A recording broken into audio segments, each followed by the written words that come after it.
Some people find forces fun. I personally think you need to see a doctor.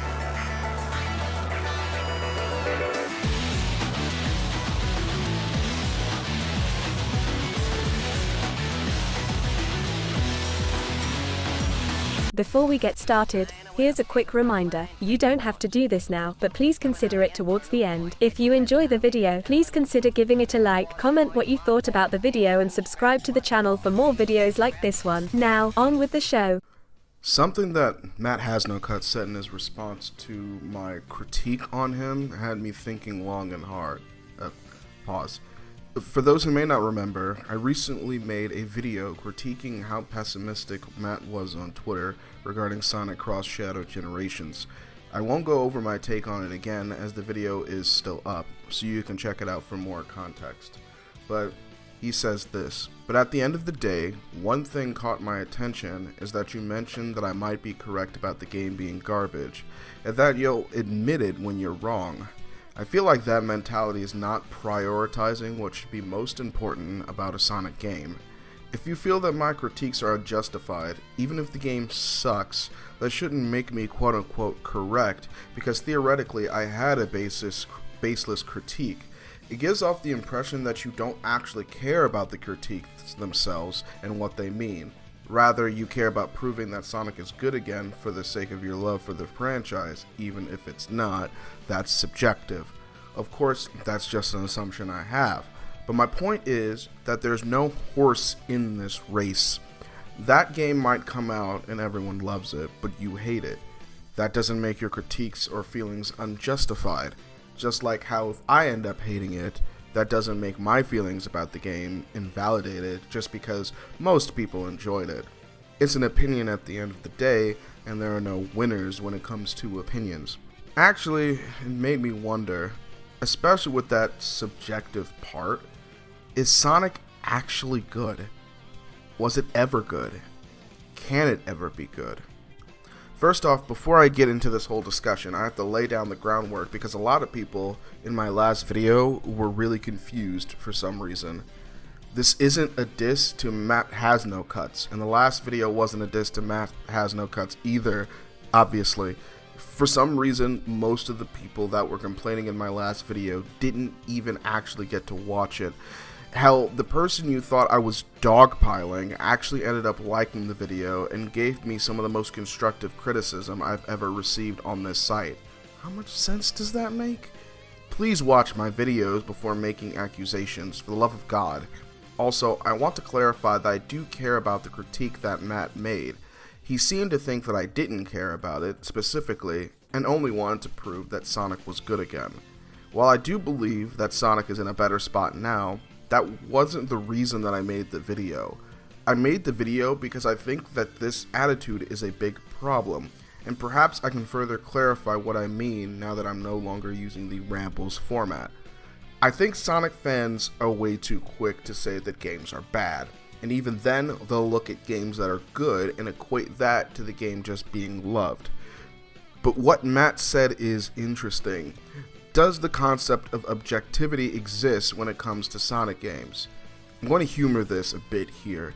It may seem like I'm being hyperbolic, but I just want to see how strong this argument actually is. And if it is strong, maybe I can use it to better enjoy the series overall. Say I make a claim like this: Sonic 2006 is a good game. Is that an opinion that everyone has to then respect? What if I said Sonic Mania is a bad game? Again, is this an opinion everyone has to respect?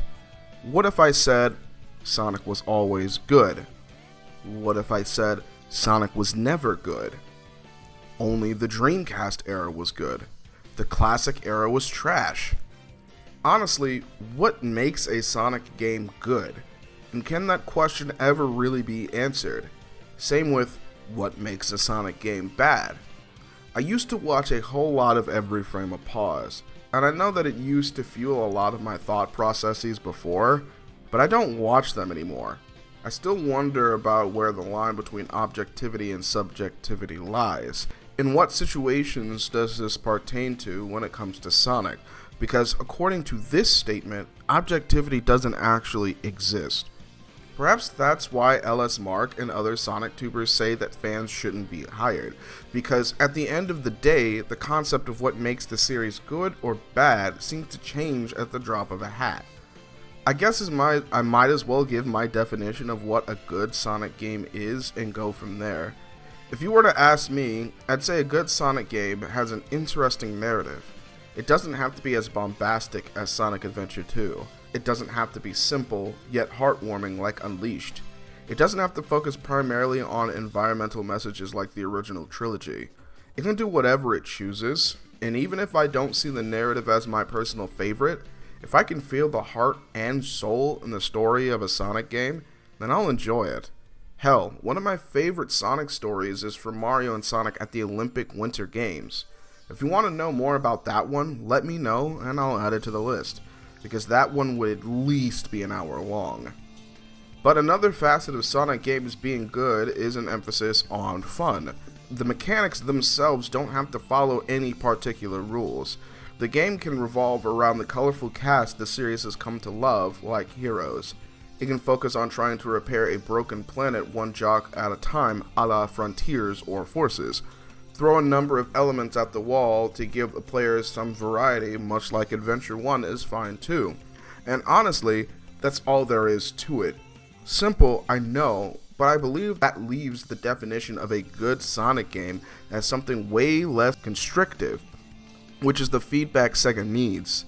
That Sonic games don't need to just be one formulaic system like in the latter modern era.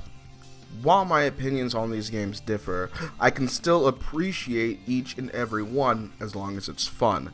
And the idea of fun is very much subjective. I'm aware of that.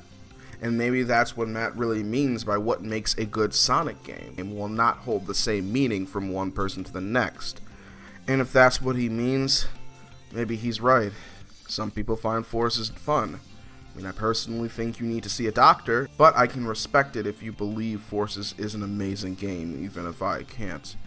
Nevertheless, I want a second opinion on this one. What do you guys think? What does it mean for a Sonic game to be good? What defines it? Can Sonic games be objectively good? Or is it all just a matter of opinion? For everyone who enjoyed this video, I'm grateful. But yeah, that's enough out of me for now. I'll talk to you all next time. Peace out.